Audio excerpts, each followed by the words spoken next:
Welcome, everyone, to Virtual Research Opportunities for High School and College Students.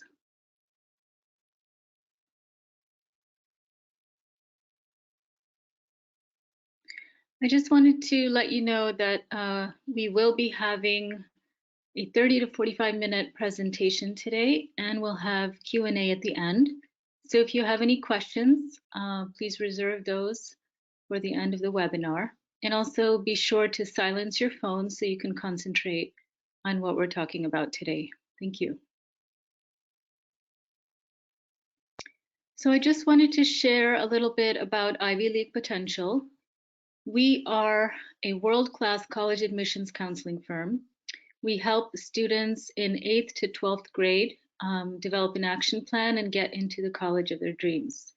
And we also help college students who are applying to graduate school and who are interested in research opportunities as well as admissions assistance. We offer personal college counseling one-on-one. We also offer group workshops, interactive accelerator workshops, we call them. And we also have a leadership academy where students learn to develop leadership skills. We provide SAT and ACT tutoring. And we also provide this very unique research mentorship program. Our team has a total of 100+ years of experience, and we have a 90% success rate in helping qualified students get into a top college. Some of the schools that we've helped students get into, Harvard, Stanford, University of California, Berkeley, the University of Chicago, University of Pennsylvania, Brown University. It can go on and on.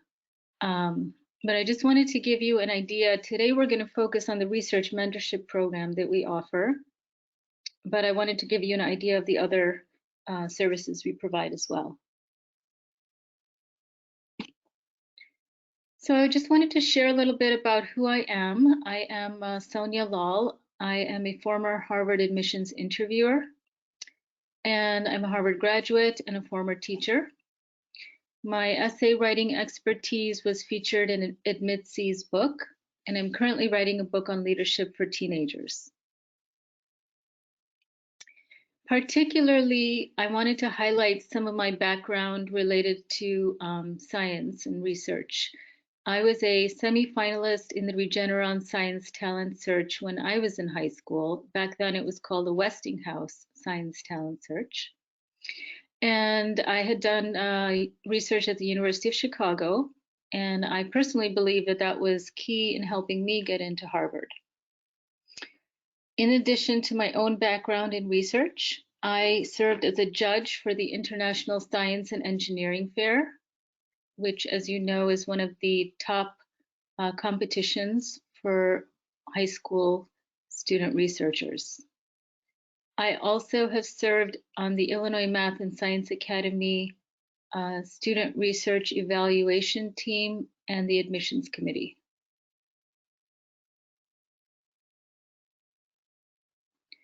So I wanted to share a little bit about our research program.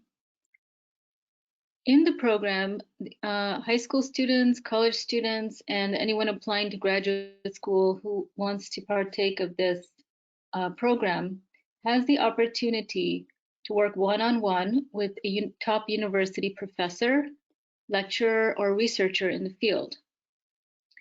This allows students to expand and apply their knowledge of an academic subject, which is not possible in normal school courses. We have more than 100 professors from select universities in the United States and the United Kingdom.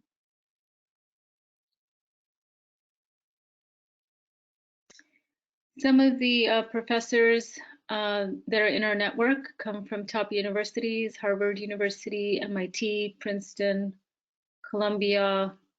So many of the Ivy Leagues, and in the UK, Oxford and Cambridge, and so forth. So it's quite a large network of professors to choose from. And the professors, they have expertise in a wide variety of fields, including STEM fields such as biology, engineering, computer science, as well as humanities and fields such as economics, psychology, finance, as well as fine arts, visual arts, music composition, and so forth. So as you can see, there's hardly any area that we do not cover in our network, which is why this program is really attractive to students. So William Fitzsimmons, Dean of Harvard, has said that students' intellectual imagination, strength of character, and their ability to exercise good judgment, these are critical factors in the admissions process. So intellectual curiosity is really important in the college admissions process. And these days, to get into a top university, you have to do something special, something above and beyond what the average student is doing. And what that means is something where you show your curiosity, your passion, your deep interest. And the word deep is really important because, going through high school, you can participate in a number of activities. A lot of students make the mistake of participating in 10 plus activities, but they're not going deep in any one particular area. And research is a great way to show depth of interest, especially if you do it over a period of time, so more than 1 year, and you continue your interest in various ways, with research being part of showing your interest in a subject. So it's important to remember that universities spend billions of dollars in research every year. This is from a few years ago, a list of universities that spend the most on research. And you can see Johns Hopkins University is at the top with $2.4 billion spent on research. A lot of this comes from government funding. And University of Michigan, Ann Arbor is at the top as well, 1.4 billion. And you can see all the way down this list here, there were quite a number of colleges on this list, but I'm just showing you the top 10, 11 universities, and all of these universities spend more than $1 billion a year. So that's quite impressive. They're getting grants from government agencies, and they need students who want to do research.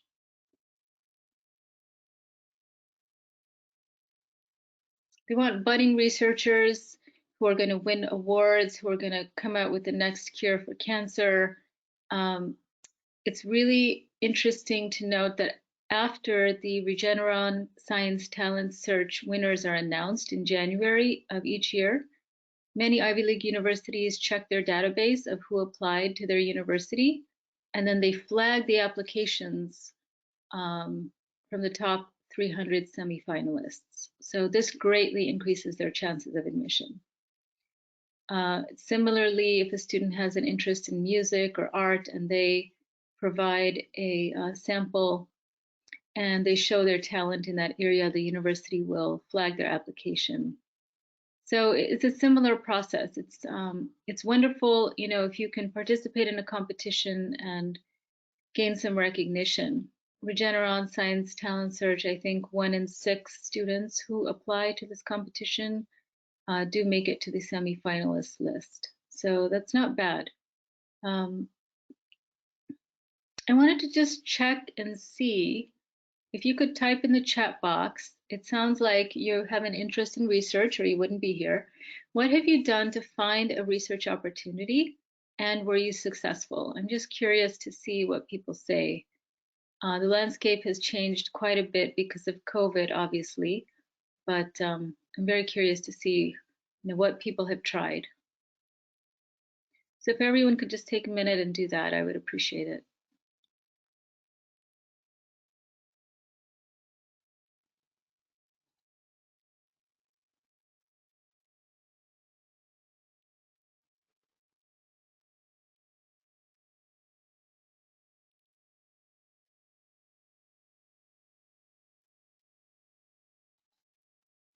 Now, Courtney is our marketing manager. She's online here, and she'll be fielding any responses in the chat box. So Courtney, do you see anything so far?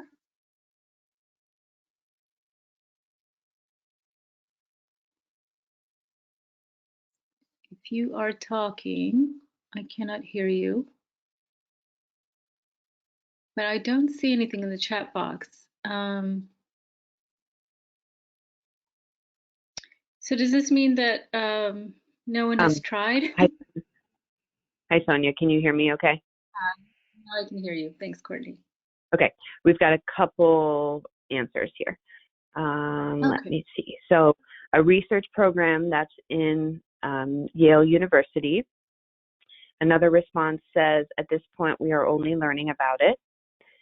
Another answer says, this isn't a question, but I was selected as a semifinalist for the program Seeds of Fortune.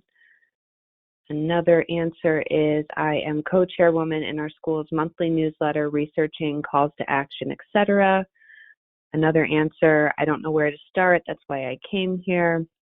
Another answer, I have joined AP Capstone to try and learn. Another response is, I have not been successful in finding something that works for me. Another answer, I reached out to some researchers I found online independently with some success. Another response about AP Capstone says, I registered for that class for next year. We'll be doing a research project. Another person says, internet search, cold mailing. And the last response is, this is my first time reaching out to find a research opportunity. Previously, I've been delving into learning about academia to fully understand what I want in a research opportunity. I think that is all of our answers, Sonia. Great. Okay, excellent. Thank you, Courtney. Mm-hmm. So yeah, it sounds like people have, looked around a bit. I think that the AP class that some students have taken, that's a great opportunity. There's a lot that one has to do on one's own in order to actually find a professor with expertise in a certain area. So, but it's a really good start. And obviously cold calling and just emailing professors is the way that most people have done it in the past. Now, once in a while you do get lucky, but I find that it can also be demoralizing. Many of my students have contacted professors and tried to get opportunities for research. I had one student who sent out more than 100 emails and received no response. So it can be quite demoralizing. In fact, I just talked to a parent yesterday, a mother who was telling me about her ninth grader who, again, reached out and spent so much time and eventually got so frustrated. So like I said, I think once in a blue moon it does happen, but it can be quite frustrating if people don't respond. So there are classes like the AP class, for example. There's other classes that some institutions have where students can learn how to do research, and they provide guidance on how to write the emails and how to find a professor. But even for those students, finding a professor who can help is difficult. It's not always easy. So yeah, that is basically the way. You go online, you look for programs at universities. Somebody mentioned Yale. University of Chicago has a program in biological sciences that's research based and so forth. So there are university programs out there. Generally, those tend to be group research programs instead of one-on-one. And one thing about the group research programs is it can be quite superficial. It could be just like getting used to lab techniques and so forth. And the other thing is that university admissions officers wonder sometimes, with group projects, were you the one who was actually carrying the load, or were you just kind of hanging around while other people did all the work? Of course, collaboration is also highly valued as well, but it's just a little bit of a delicate dance there when you work in a group. But good, it sounds like people have done significant things to find research. I wanted to share a few success stories. One of our students just last year, he finished 11th grade. He did not have a strong academic focus. And what I mean by academic focus is that the student has an area where they've shown depth of interest and passion, like someone who's a nerd in terms of, let's say artificial intelligence or something. If they've been doing it for many years and they've done special projects and all of that, that's their academic focus. And that is usually what they want to study in college. This particular student did not have a strong academic focus. So he had average leadership and activities on his resume. After he signed up for the program and started working with us on personal college counseling, he did a research project on COVID vaccine patents with a professor from Harvard Law School in the International Relations Department. And the student received a letter of recommendation from the professor when applying to college, and he was accepted to Brown University in the early round. So that's a great story, because if there was just one thing that you could do, let's say you're completely average in terms of your activities and you don't even have an academic focus, if there's just one thing you could do to tip the scale in your favor, research would be it. That's my humble opinion based on many years of doing this work. Here's another story, a success story of a student in a similar boat. He had just finished 11th grade, no strong academic focus again, and average leadership and activities. But after looking for a mentor and finding someone at Scripps Labs, he worked on a gene annotation game, and he submitted his work to Regeneron Science Talent Search. He did not make it to the semi-finalist round, but he did receive an honorable mention, and he was accepted to UC Berkeley. And this particular student noticed that all of his classmates who were in a similar boat to him did not receive admission letters to top universities such as Berkeley. So he felt like this was a game changer for him. And I agree. I think this is what made all the difference. So research is really, it's like the key that can change everything around for you if you're in that boat. Our program is a 2-month program where you have weekly video chat sessions, 1 hour each time with your mentor, and continuous, unlimited email communications in between sessions. All of the mentorship programs are conducted remotely, so you can be anywhere in the world. It's a virtual program. Your mentor can be anywhere in the world, and that's the beauty of technology. Is it's a structured program, so it's 8 weeks. Each mentorship project and student receives 24-hour support from a dedicated program coordinator. And after every session, you have 8 sessions. After every session, there's a summary of the meeting, and we check to make sure that you're making progress and nothing's going off track. Now you can work on a new research project that you decide that you're interested in. There was one student who wanted to research the economic impact of COVID-19 on migrant workers in Asia, and he worked with a professor of economics at the University of Pennsylvania. His paper was published in the Youth Humanities Academic Journal. And that's something he was particularly interested in. Now, if you don't know exactly what you want to research, you can also, go with what the professor has expertise in, and that sometimes is easier because the professor has the expertise and they have all the tools that they can give you and so forth. And another thing that students like to do is just go deeper into an area that they're interested in. So there's one student who worked with a professor of film to study 20th century war drama. And then he incorporated this knowledge into a screenplay for a film created by a student-led group. There's many possibilities.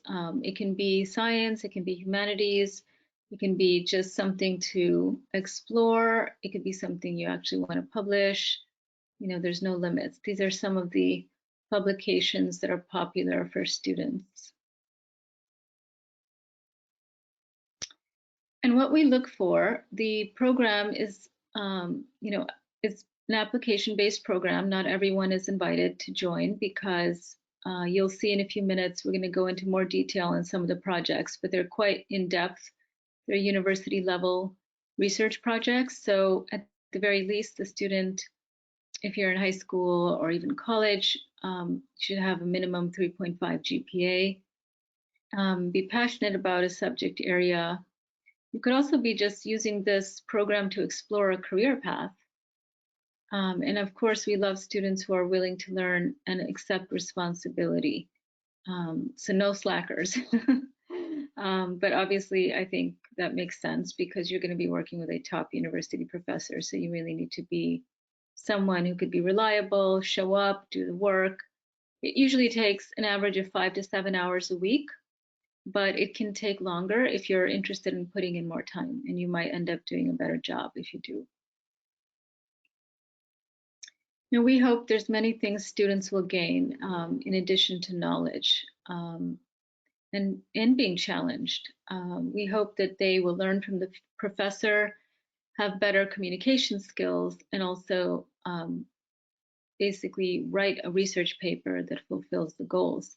The only time that a student does not write a research paper is if they're doing a computer science project and then they have to code.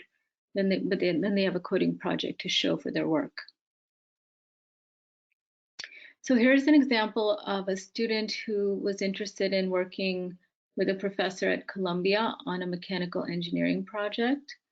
These were the mentorship program objectives outlined by the professor. And you can see that he's working on a wearable project. The final research paper that he wrote was utilized for an international design research competition. And the title was Design and Implementation of Wearable Devices to Enhance Aquatics Physical Education.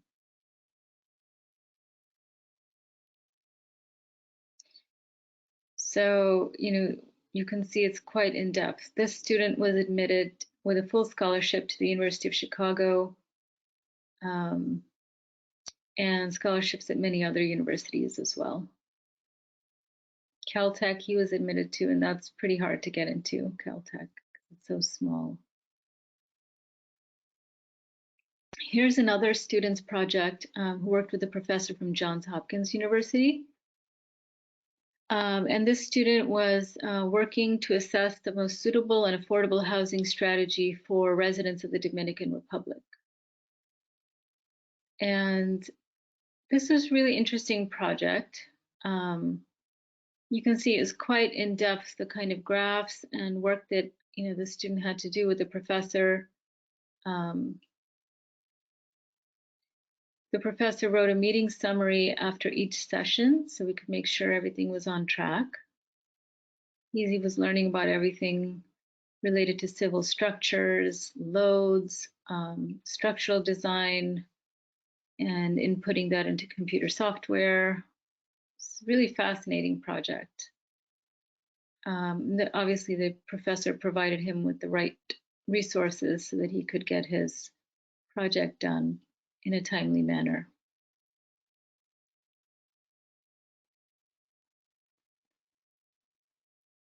Here they're talking about computation of wind pressures on the building and so forth. So quite in depth for someone in someone's to do modes of vibration, all kinds of things. Now I'm not an engineer, so if you're an engineering student, you're going to love this kind of thing. And then the student built a website to showcase his research work as well. And this is from the final paper, references and so forth. He also received a stellar letter of recommendation. Now this one is another project with a professor from MIT. And this one, I'm just showing you like an evaluation of the student's performance that the professor wrote. This was in mathematics and economics. And then we just blocked out the names so you couldn't see the student's name for privacy reasons. But he did a final evaluation and gave him strong ratings, and also wrote a letter of recommendation. This research paper was published in the Exploratio Journal, Analysis of the Duration of California Real Estate. So interesting work. He was accepted to 2 of the top undergrad business schools, NYU Stern and University of Michigan Ross. So as you can see, the value of the mentorship is quite significant. The student will have something significant to write about in the college essay after this project. They can also brag about it in their activities list, also known as a resume. Obviously, if they write a report and it gets published, that's quite impressive. And then the letter of recommendation, which is given at the mentor's discretion. None of this, is guaranteed, neither the letter nor the publication, but we definitely assist in this whole process to make the most of the students' time and energy that they put in. It's also quite significant to be able to work with, distinguished faculty at these top universities. And the admissions officers learn that the student is capable of excelling in a challenging elite university learning environment.